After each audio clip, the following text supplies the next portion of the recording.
बिस्मिल्लाहिर्रहमानिर्रहीम। अस्सलाम वालेकुम नाज़रीन, आप यूट्यूब चैनल देख रहे हैं। मैं इमरान खान हूँ। इमरान खान साहब का जो केस लगा हुआ है अदालत में तोशाखाना 2 वाला, उसकी समाअत मुलतवी कर दी गई है।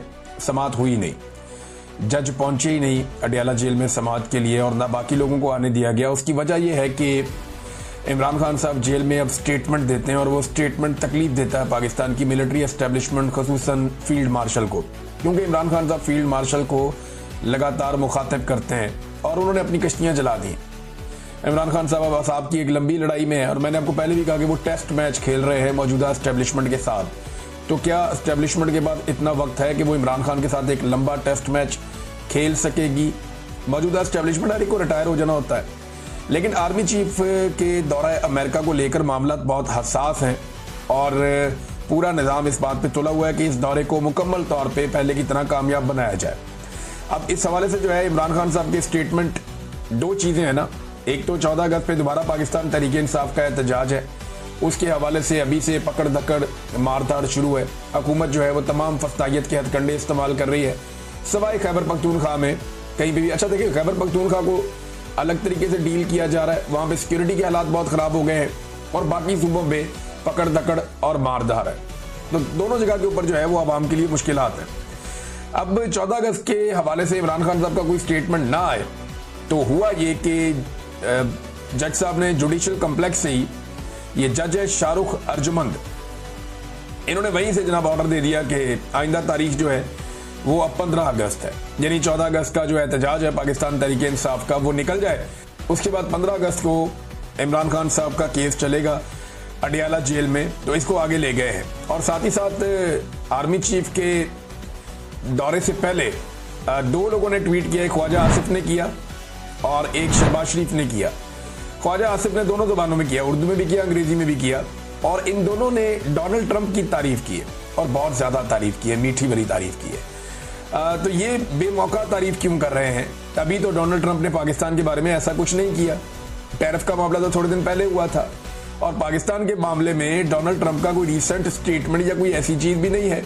लेकिन अजरबैजान और आर्मीनिया को लेकर पाकिस्तान के वजीर दिफा और पाकिस्तान के वजीर आजम दोनों ने एक एक ट्वीट किया है। बाकी दुनिया को इस बात की इतनी परवाह नहीं है, लेकिन पाकिस्तान इस वक्त अमेरिकी कैंप में पूरी तरह से डोनाल्ड ट्रंप की गोद के मजे ले रहा है और पाकिस्तान के वजीर दिफा और वजीर आजम ने उस वक्त डोनाल्ड ट्रंप की तारीफों के पुल बांधे हैं जिस वक्त फील्ड मार्शल जो है वो अमेरिका जा रहे हैं।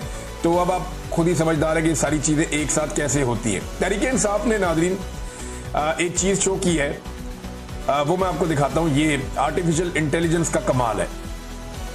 ये एक नहीं है, 2-3 तस्वीरें सोशल मीडिया पे गर्दिश कर रही हैं कि इमरान खान साहब मीटिंग कर रहे हैं और ये एक पुलिस वाला मेज के नीचे घुसा हुआ है, एक पर्दे के पीछे छुपा हुआ है। तो इस किस्म की आर्टिफिशियल इंटेलिजेंस की कुछ तस्वीर जो है वो सोशल मीडिया पे गर्दिश कर रही और वहां दिखाया जा रहा है कि जनाब ये छोटी सी मेज है, इसके नीचे पुलिस वाला छुपा हुआ है, आधा नजर आ रहा है हर तरफ से। तो यहां छुपकर कैसे एक पूरी साजिश को बेनकाब किया जा सकता है? यानी ये कैसे मुमकिन है कि पुलिस वाला उसी कमरे में मौजूद हो जहां पे इमरान खान साहब एक बड़ी घिनौनी किस्म की मुबैना तौर पे साजिश कर रहे थे। अब मैंने पाकिस्तान तहरीक इंसाफ के वकला को भी कहा कि इमरान खान के कमरे में वहां पे तो मैं भी गया हुआ हूं और मैंने वो देखा हुआ है जहां पे वो मीटिंग इमरान खान करते थे सबसे।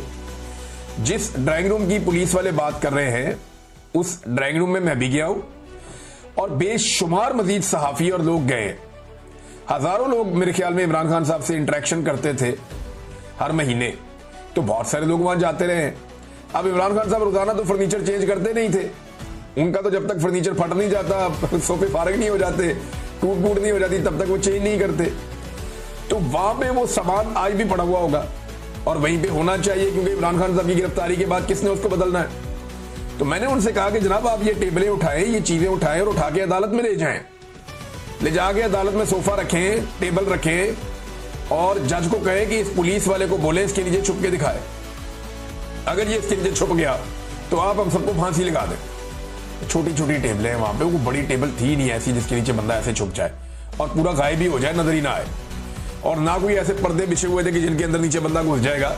ये कोई शादी वाला वो माहौल तो नहीं बना हुआ था कि बड़े से हाल के अंदर बहुत बड़ी बड़ी गोल टेबलें होती हैं जिनके ऊपर बड़े बड़े पर्दे लटक रहे होते हैं, जिनके नीचे अंदर बंदा घुस जाए तो बंदा बाद में नजर नहीं आता है। कोई डाइनिंग टेबल जैसी सूरत हाल हो गई, बहुत बड़ी कोई डाइनिंग टेबल है जिसके नीचे बंदा घुस जाए तो वो अंदर नजर नहीं आता, किसी के पैरों पे भी टच नहीं होता। बड़ी अजीबोगरीब किस्म की ये कहानी सुनाई गई है और अदालत ने इस कहानी पे यकीन करते हुए फैसला भी दे दिया। अब आर्टिफिशियल इंटेलिजेंस के जरिए से जो काम पाकिस्तान तहरीक इंसाफ कर रही है, ये काम पाकिस्तान तहरीक इंसाफ प्रैक्टिकली कर सकती थी। अभी भी उठाएं टेबल सामने रख के अलीमा खान प्रेस कॉन्फ्रेंस करें कि ये वो टेबल है जिसके नीचे पुलिस वाला छिपा हुआ था। अब बताएं पुलिस वाला इसके नीचे छुप के दिखाए ना कि इसके नीचे बंदा कैसे छुप सकता है। बहरहाल एक और नाज़रीन खबर है और ये बड़ी इंटरेस्टिंग है। अब भारतीय डिफेंस की जानिब से भी एक दावा सामने आया और ये भारतीय एयर चीफ है। भारतीय एयर चीफ ने बहुत अजीबोगरीब दावा कर दिया है और ये मज़ाइका खेज दावा है। इनका नाम है जी अमरप्रीत सिंह। अमरप्रीत सिंह जो है वो भारतीय एयर चीफ है और इनके दौर में भारत के तैयारे पाकिस्तान ने गिराए, तबाही फेर दी इंडियन एयर फोर्स की और इंडियन तैयारे जो है वो एक एक करके गिरे। राफेल तैयारे की तबाही करवा के वहाँ फ्रांस की मार्केट भी डाउन कर दी और चाइना का बहुत फायदा हो गया इसमें। तो जनाब अब वो ये कह रहे हैं कि जी हमने भी पाकिस्तान के 6 तैयारे तबाह किए थे। इतने महीने गुजर गए, मई के महीने में लड़ाई हुई थी, जून जुलाई, अब ये अगस्त चल रहा है। 3 महीने के बाद इंडियन एयर चीफ आता है और वो आकर कहता है जी हमने भी इंडिया पाकिस्तान के तैयारे तबाह किए थे।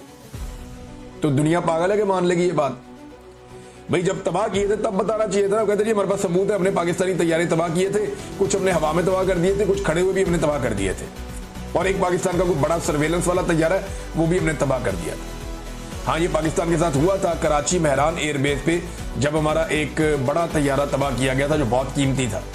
वो उस वक्त एक हुआ था हमारे साथ वाकया, लेकिन ये बिल्कुल झूठ है, इसका कोई सबूत इनके पास नहीं है।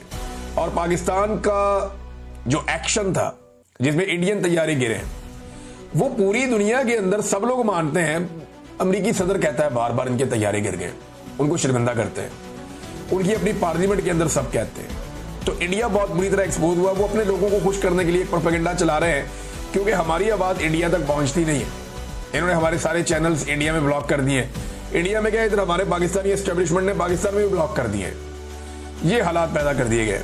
अच्छा, जो इंडियन क्लेम है उसके बाद किसी किस्म का दुनिया से कोई भी किसी किस्म का रद्द-ए-अमल भी नहीं आया क्योंकि लोगों को इस बात का आइडिया है कि ये आदमी ने बंगी मारी है और अपने लोगों के बीच में बैठ के एक बड़क मारी है, इसकी कोई हैसियत है नहीं। हकीकत से इसका दूर दूर तक कोई ताल्लुक नहीं है।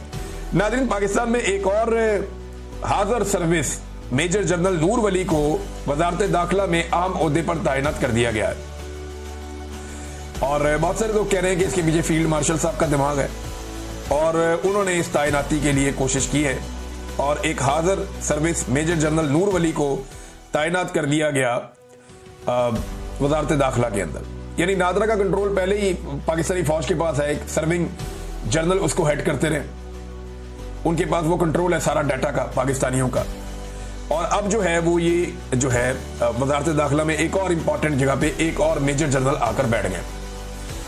ये क्यों हो रहा है? यानी ये तो सिविलियंस के इदारे हैं, इनको तो सिविलियंस ने